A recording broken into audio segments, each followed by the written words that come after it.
Salut mes amis, aujourd'hui je vais vous présenter une histoire de Huminjeongeum. Huminjeongeum, ça c'est le nom ancien de Hangul. Ça veut dire que du coréen. Je commence. Nos ancêtres écrivaient en chinois, même s'ils parlaient en coréen. C'est-à-dire qu'on n'avait pas notre propre lettre à cette époque-là.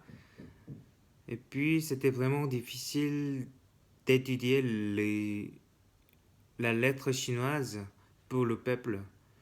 Alors, quand le peuple voulait dénoncer quelque chose de mécontent au gouvernement, il ne pouvait pas le faire parce que il ne savait pas écrire.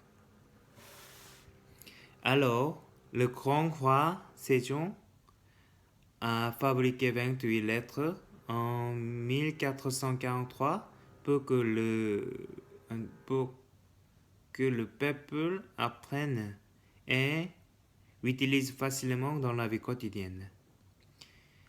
Mais la première fois que les lettres de Hangul ont été publiées, les nobles ne les utilisaient pas parce qu'ils pensaient, que la Chine était le centre du monde entier et ils ne voulaient pas être mal vus par la Chine. Alors la femme noble utilisait cela parce que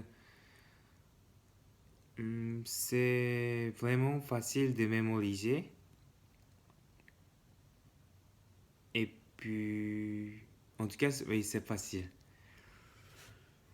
Alors, c'est pour cela que l'homme noble disait que les lettres de Hangul sont les lettres de femmes. Et puis, il l'a ignoré à cette époque-là. Mais grâce à la commodité de Hangul, les gens utilisent de plus en plus. Les gens ont, ont utilisé de plus en plus. Alors jusqu'à maintenant, on utilise beaucoup. Alors de nos jours, les Coréens ont alors leur propre écriture. Et puis, les Hangul sont devenus l'héritage de l'UNESCO en 1997 au but de la caractère scientifique. Je vous remercie d'écouter ma parole. À bientôt, à la prochaine. Merci.